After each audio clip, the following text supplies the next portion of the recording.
주님, 우리의 찬양을 주의 병에 담으소서. 찬송가 298장으로 하나님께 찬송 올려드리겠습니다.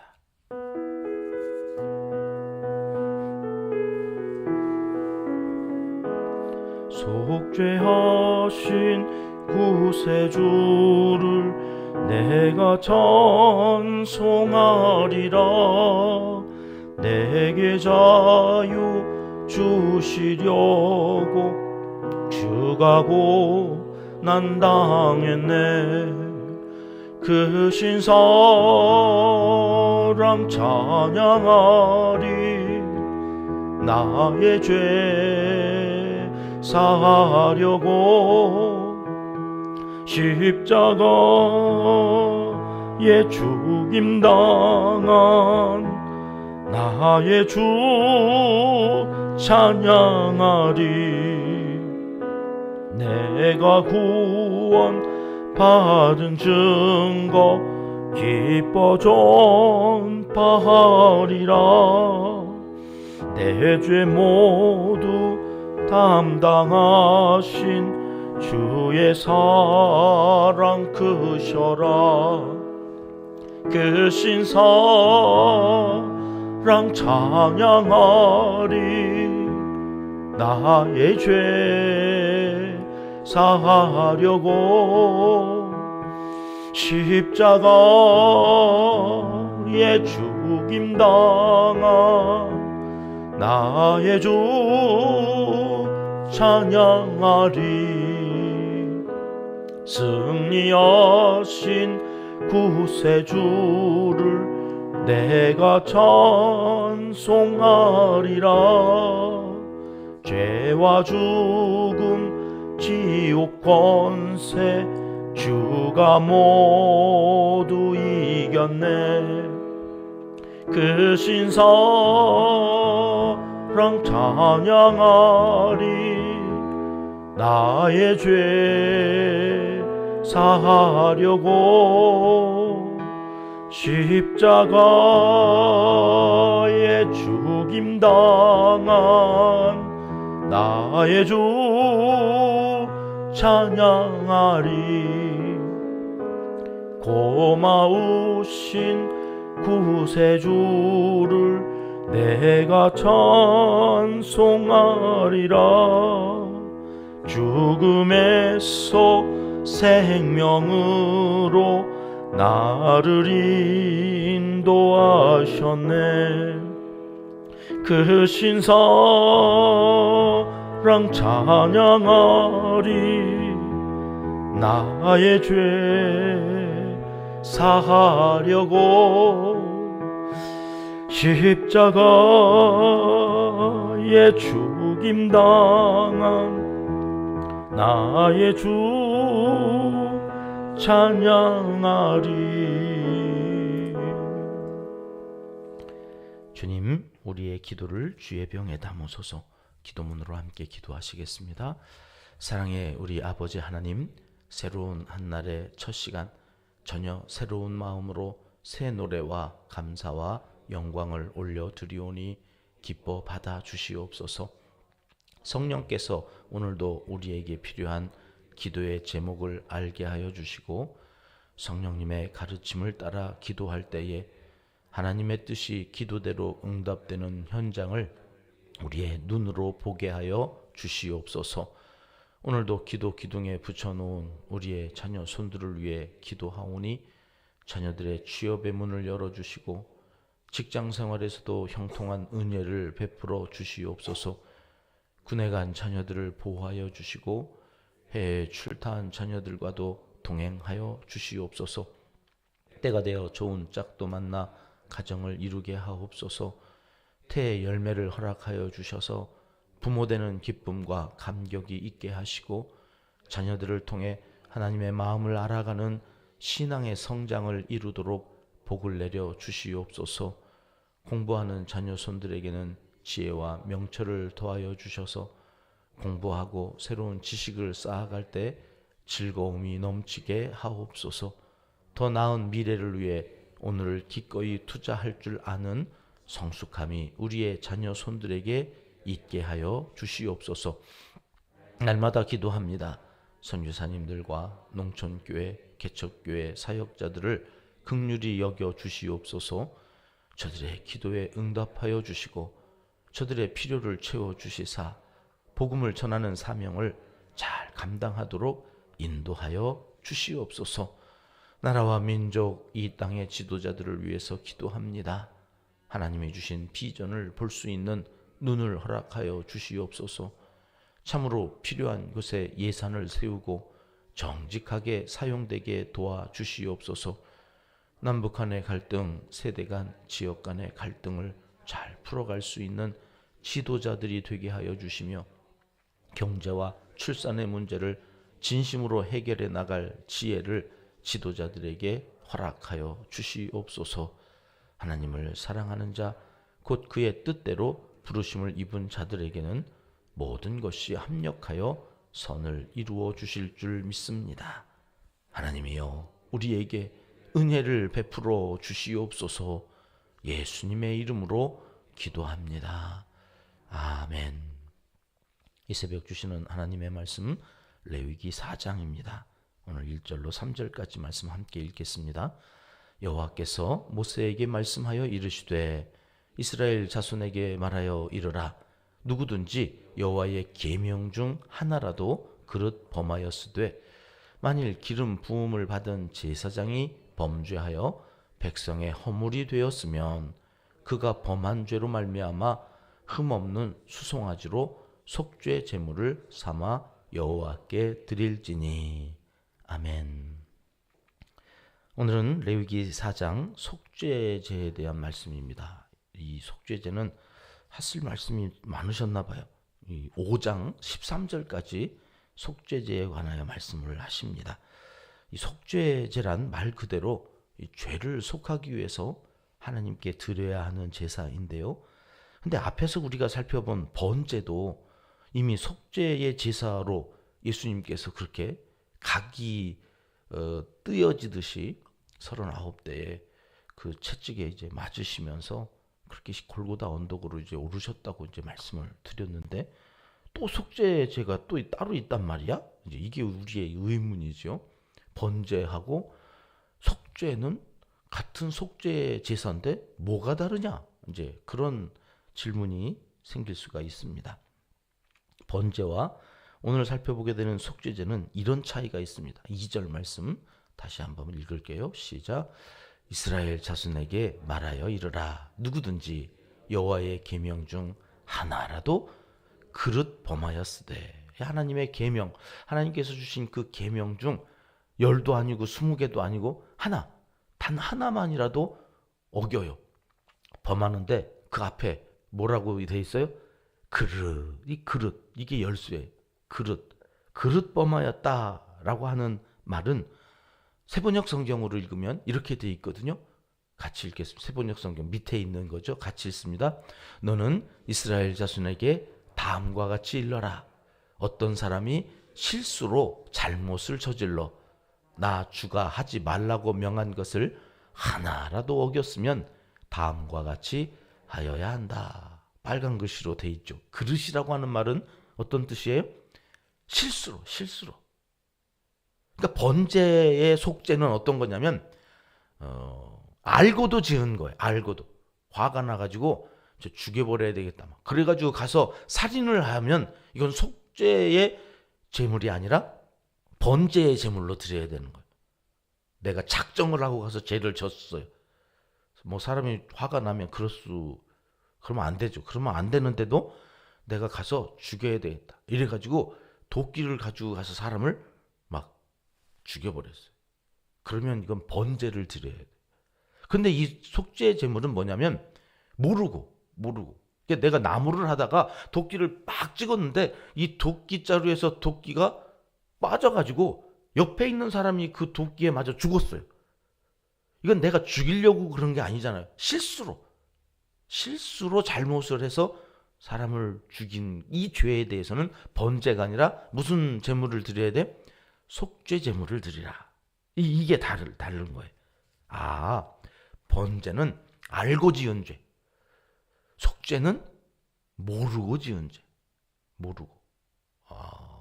내가 실수로 그릇 범한 이 죄에 대해서 하나님께 제사를 드려야 되는 제사가 속죄 제사였다. 3절 말씀 보실까요? 3절에 이렇게 되어져 있습니다. 같이 읽습니다. 만일 기름 부음을 받은 제사장이 범죄하여 백성의 허물이 되었으면 그가 범한 죄로 말미암아 흠없는 수송아지로 속죄 제물을 삼아 여호와께 드릴지니. 이 죄, 속죄와 관련되어져 있는 죄에서 가장 먼저 나오는 대상이 누구냐면 제사장. 이 제사장 한 사람이 죄를 지으면 이것이 누구의 허물이 된다고요? 백성의 허물이 된다는 거예요. 그래서 이 제사장은 죄에 대해서 가장 민감한 사람이에요. 죄라고 하는 것에 있어서 철저하게, 민감하게, 다른 사람들보다 더 죄에 대한 경각심을 갖고 살아야 하는 사람이 누구냐? 제사장이에요. 제사장 한 사람이 죄를 지어서 뭐 부지불식간에 지은 거죠. 작정하고 짓기보다는 제사장도 사람이다 보니까 그 사람으로서 실수를 해서 지은 이 죄에 대하여 하나님은 그것이 너에게만 있는 허물이 아니라 온 백성의 허물이 되어진다. 그러시면서 수송아지를 속죄제물로 바치라는 거예요. 그런데 저 밑에 13절을 보시면 이제 온 백성에 대한 죄가 나요. 온 회중이 하나님 앞에서 부지불식간에 죄를 지어요. 그때에 말씀하시는 속죄 제물이 뭐냐면 14절 말씀 보실까요? 14절 시작. 회중은 수송아지를 속죄제로 드릴지니 그것을 회막 앞으로 끌어가라. 자, 제사장 한 사람이 지은 죄의 속죄 제물하고 온 회중, 우리가 5천만이면 5천만 명의 죄에 대한 속죄 제물이 같아요, 달라요? 수송아지 같아요. 제사장 한 사람이 지은 죄는 온 회중이 지은 죄와 죄값이 같아요. 이게 제사장이 하나님 앞에 차지하는 죄와 관련되어져서 위치예요. 제가 어제 하루 종일 이 말씀이요. 이게 나보고 하는 소리지. 이 교회에서 제사장이 목사인데 목사 보고 하는 얘기지. 이래가지고 이 말씀이 얼마나 막 부담이 되는지 가만히 있어봐. 다른 말씀 없나? 다른 말씀 좀 찾아야 되겠다. 그래서 하루 종일 제가요 5장 13절까지 계속 읽었어요. 근데 여러분 여기에 제사장이 가장 죄에 대해서 민감해야 된다는 얘기를 13절 5장까지 읽는 내내 제 마음에 다른 말씀이 없어요. 야, 제사장 한 사람이 범한 죄로 인하여 드려야 되는 속죄 제물이 온 회중이, 뒤에 이제 족장도 나오고 이제 가난한 한 사람들, 백성들 중에 이름 없이 사는 무명의 한 사람이 드려야 되는 제물이 달라요. 그러니까 이 대상에 따라서 속죄 제물은 그 제물의 가치가 또 달라지는 것을 봐요. 여러분, 교회에서는 제가 제사장이에요. 제가 이 죄에 대해서 더 민감해야 되고 죄에 대하여 더 책임을 져야 되는 그런 사람이에요. 자, 그런데요. 세상에 대하여서는 예수 믿는 성도들이 제사장이에요. 너희는 거룩한 백성이요 제사장 나라다. 교회가 여러분 세상에 대하여서는 죄에 대하여 더 민감해야 돼요. 그 죄에 대하여 더 책임을 많이 져야 돼요. 교회의 책임이 죄에 대해서 이렇게 막중하다는 것을 이 속죄 제사에서는 계속 강조하고 계시는 거예요. 너희가 제사장이다. 세상에 대해서 너희는 죄에 대해서 좀 더 민감해야 된다. 직장인들을 대상으로 일터 사역을 하셔서 당시에는 기독교 정신으로 이제 회사를 꾸려가는 그 회사의 직장인 선교회 그 회사 목사님으로 계셨던 방선기 목사님이 칼럼에다가 어느 날 그런 이야기를 써놓은 걸 제가 읽었거든요. 퇴근을 하려고 엘리베이터를 탔는데 그 엘리베이터에 일정의 사람들이 타고 있었는데 야 빨리 가자 늦었다 막 이러면서 자기들끼리 얘기를 하는 거예요. 그래가지고 목사님이 어디들 가시는데 늦었다고 그러시냐고 그랬더니 우리 영화 보러 간다고. 그러면서 그러는 거예요. 근데 목사님은 못 가요.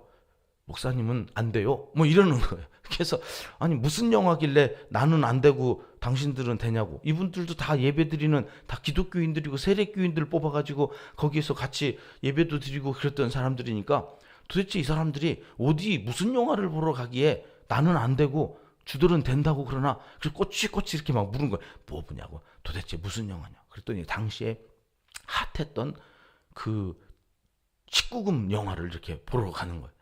자기들은 그걸 보러 퇴근하면서 그걸 보러 가면서 목사님은 그거 보면 안 된다고. 목사는. 그러면서 그 글에다 그런 거예요. 아니 똑같이 예수님 믿고 똑같이 하나님 말씀을 지켜가야 하는 목사나 성도가 목사는 안 된다고 그러고 주들은 된다고 하는 게 이게 도대체 무슨 근거로 하는 얘기지? 그러니까 이게 목사가 안 되면 성도도 안 돼야 되는 거지. 목사는 안 되고 성도인 주들은 되고 세상에 성경에 그런 게 어디 있느냐고. 그러면서 이제 칼럼에다가 이거 기독교가 잘못돼도 한참 잘못된 거 아닌가. 그렇죠, 여러분. 여러분 제사장이에요. 목사가 앞서서 본을 보이는 자고 말씀을 가르치는 자고 그거에 대해서 책임이 더 많은 자라면 여러분 세상에 다해서는 성도들이 제사장이니 그런 역할을 해야 돼요. 죄에 대해서 저들은 깨닫지 못하거든요. 예배 안 드리는 게 뭐가 죄야? 아니 뭐가 죄냐고. 우리가 무슨 죄를 그렇게 졌냐고. 나는 죄 없어. 내가 얼마나 착하게 살았는데. 여러분 세상은 깨닫지 못하는 거예요. 그러나 제사장이 그것을 깨닫게 하는. 그래서 이걸 읽어보면 누가 무릇 그것을 깨닫게 하거든. 족장들이나 일반 백성들은 못 깨닫는 거예요. 그런데 그것을 누가 깨닫게 하고. 여기 누가가 누굴까요? 제사장. 그건 죄입니다. 그렇게 살면 안 됩니다. 그것을 가르쳐주면 그때야 속죄 제물을 드리라는. 모르고 지었으니까. 실수해서 지은 거니까 속죄 제물을 양으로 바쳐라. 뭐 이렇게 말씀을 하시는. 그러면서요 제가 깜짝 놀란 말씀이 이제 여러분 온 회중이 이제 죄를 지었습니다. 그때 수송아지를 잡아서 속죄제물로 드리잖아요. 그런데 이제 그 죄를 그렇게 속죄제물로 제사를 드리면 이 죄를 누가 사하는가 한번 보세요. 20절 말씀 같이 읽겠습니다. 26절까지 같이 계속 읽어볼게요. 시작. 그 송아지를 속죄제의 소송아지에게 한 것 같이 할지며 제사장이 그것으로 회중을 위하여 속죄한즉 그들이 사함을 받으리라. 여러분 이게 반복된단 말이에요. 26절 빨간 것만 읽을게요. 시작. 제사장이 그 범한 죄에 대하여 그를 위하여 속죄한즉 그가 사함을 얻으리라. 여러분 이게 31절 35절에도 계속 반복돼요. 백성들이 죄를 짓고 그 죄에 대하여 깨닫고 속죄 제사를 드려요. 그러면 그것을 사하는 사람이 누구예요? 제사장이에요. 여러분 세상 사람들이 죄를 짓고 그 죄에 대하여 우리가 그거 죄입니다. 이래서 그들이 사죄를 하고 하나님 앞에 돌아왔을 때에 그 죄에 대하여 사함을 선포하는 사람이 누구냐? 제사장. 여러분 우리는 죄를 사함을 선포하는 사람들이 세상에 대하여서 그 죄를 선포해야 돼요. 사하졌다. 너네가 회개하고 하나님 앞에 돌아와 제사한 것에 대하여 그것은 죄였는데 이제는 죄가 아니라고 얘기해 줘야 될 사람들이 우린 거예요. 그런데 우리가 죄를 저질러요. 그리고 감각도 없어요. 세상 사람들과 똑같아. 목사님은 그렇게 사세요? 우리는 목사는 아니잖아요. 여러분 이게 말이 안 되는 이야기들을 교회에 다니면서 우리가 얼마나 무감각하게 죄에 대하여 살고 있었는가. 이 속죄 제사에서 말씀하시는 거예요. 하나님 우리를 제사장이라고 하시고 세상에 대하여 제사장으로서 죄에 대하여 책임을 져야 된다.